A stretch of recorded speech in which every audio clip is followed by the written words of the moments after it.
problème, c'est que je comprends pas ce que je comprends. Et ce que je comprends, je le comprends pas. C'est idiot, mais je le ressens comme ça. Mais je suis perdue, c'est peut-être pour ça. Si j'ai réécrit que ça ne va pas, à quoi ça sert de me demander comment ça va? Non, ça ne va pas, rien ne va. Les gens, ça fait des va-et-vient, évidemment ça repart, mais jamais ça revient. Maintenant, tu vas me dire que c'est pour ça que je me sens pas bien, mais y a pas que ça, sinon ça se passerait bien. Je comprends pas le pourquoi je suis moi et pourquoi j'écris ça, pourquoi je vis comme ça et pourquoi ceux que j'aime sont loin de moi, pourquoi je dois souffrir et pourquoi je peux pas mourir, pourquoi les gens me laissent m'ouvrir et pourquoi mes cicatrices n'arrêtent pas de s'ouvrir. Par contre, ce que je sais, c'est pourquoi je vais m'arrêter de citer. Si tu veux savoir, c'est dur de ne pas se sentir chez soi. Je suis sous un toit, mais j'ai pas l'impression d'être abrité. Peut-être que je mens, mais j'ai vraiment pas de chez moi. Et puis j'oublie de dire que dans ce monde tout me déçoit.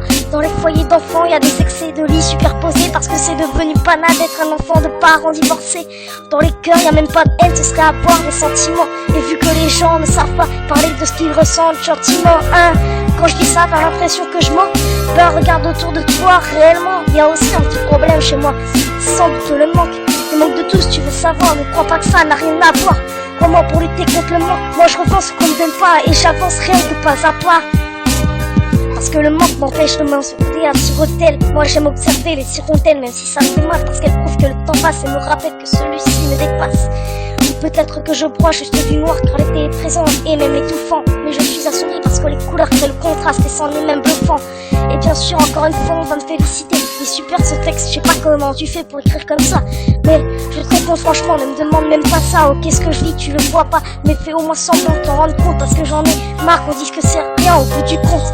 Si tu savais combien mes nuits sont blanches pour que mes feuilles ne le soient pas. Bah non, tu vas me dire que ça te regarde toi. Mais dis, c'est quoi la devise de ta France? Liberté, hein. Pourquoi je suis prisonnière de mes souffrances? Égalité, ben pourquoi n'a-t-on pas les mêmes souffrances? Et fraternité, non. Pourquoi ne m'aides-tu pas quand je suis en souffrance? Bah mon cher compatriote, je t'annonce ta pénitence. Franchement, elle est belle la France.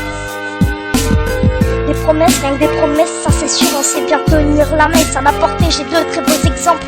Je ne donnerai pas de prénom puisqu'il faut donner d'exemple. À ce qui paraît, je suis tout âgé dans ma tête. Les gosses de mon âge ne sont pas comme moi. C'est ce que croit le psy, super potes sont des ma tête. Et il dit que ça fait, ça rien que pour moi. Il croit que je vais avaler ça, déjà que les autres ne me croient pas.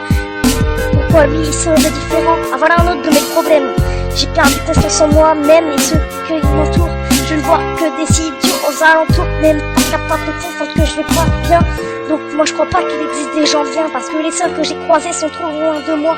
J'ai les garde dans mon cœur, mais j'ai peur quand ça va pas leur image s'impose à moi. Et je veux pas qu'elles s'effacent comme une rumeur, déjà qu'elles sont pas là quand je les pleure. Et ça y est, c'est reparti, je vais m'arrêter maintenant parce que mes 4 pages sont remplies. Et dès que je n'ai pas fini, je trouve un truc, je t'assure, de problème.